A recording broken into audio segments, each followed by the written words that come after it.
అన్నమలై గారు బీజేపీని వదిలేసారా? లేక బీజేపీయే అన్నమలై గారిని తమిళనాడులో కొత్త మిషన్ కోసం బయటకు పంపించిందా?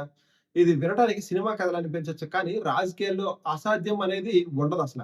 ఒక మాజీ ఐపీఎస్ కర్ణాటకలో సింగంగా పేరు తెచ్చుకున్న అధికారి ఉద్యోగానికి రాజీనామా చేసి రాజకీయాల్లోకొచ్చారు. మోడీ గారి అభిమానంతో బీజేపీలో చేరారు. కొద్ది సంవత్సరాల్లోనే తమిళనాడు బీజేపీ వార్తల్లోని నిలబెట్టారు. యన్మన్ మక్కల్ పాదయాత్ర చేశారు. డీఎంకే ఫైల్స్ కూడా విడుదల చేశారు. యువతలో ఫాలోయింగ్ సంపాదించారు. కానీ అంతటి నాయకుడిని అసెంబ్లీ ఎన్నికల్లో పోటీ చేయనివ్వలేదు. టికెట్ ఇవ్వలేదు. రాష్ట్ర అధ్యక్ష పదవి కూడా తీసేశారు. నిజంగా బీజేపీ అన్నమలై గారిని పక్కన పెట్టారా? అన్న డీఎంకేతో పొత్తు కోసం అన్నమలైని తప్పించాలని ఒత్తిడి వచ్చిందనే వార్తలు చాలా కాలంగా వినిపిస్తున్నాయి.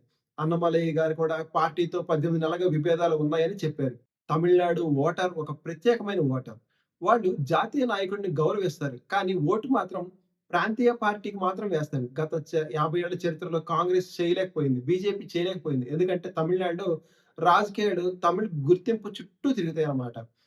అందుకే డీఎంకే, అన్నా డీఎంకే ఇప్పటికి నిలబడ్డాయి. మరి టీవీకే విజయ్ గారు ఏం నిరూపించారు?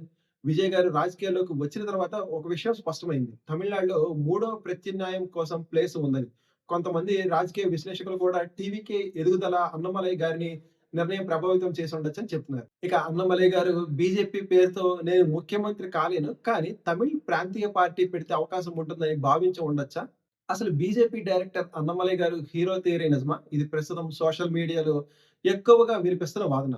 లాజిక్ ఏమిటంటే బీజేపీ నేరుగా గెలవలేకపోతే ఓ ప్రాంతీయ పార్టీ ద్వారా తమిళనాడులోకి అడుగుపెట్టుతుందా? అన్నమలై గారు పార్టీ భవిష్యత్తులో ఎన్‌డీఏలో చేరుతుందా? నిజానికి అన్నమలై గారు పార్టీని వదిలిన తర్వాత బీజేపీ నాయకులు ఆయన వెళ్ళిపోవడం నష్టమే కాదని చెబుతున్నారు. మరోవైపు అన్నమలై గారితో పాటు పలువురు బీజేపీ నాయకులు రాజీనామా చేసి ఆయన ఉద్యమంలో చేరుతున్నారు. అంటే సంబంధాలు అంతా స్నేహపూర్వకంగానే ఉన్నాయా? లేక నిజంగానే విభేదాలు ఉన్నాయా? అనేది ఇంకా స్పష్టత లేదు. కానీ ఒక విషయం మాత్రం నిజం. 24 గంటల్లో 13,00,000 మందికి పైగా సభ్యత్వాలు రావడం చిన్న విషయం కాదు. అది ఓట్లు కాకపోవచ్చు. కానీ ఆసక్తి మాత్రం ఖచ్చితంగా ఉంది. తమిళనాడులో కొత్త రాజకీయాలపై ఆసక్తి పెరుగుతుంది.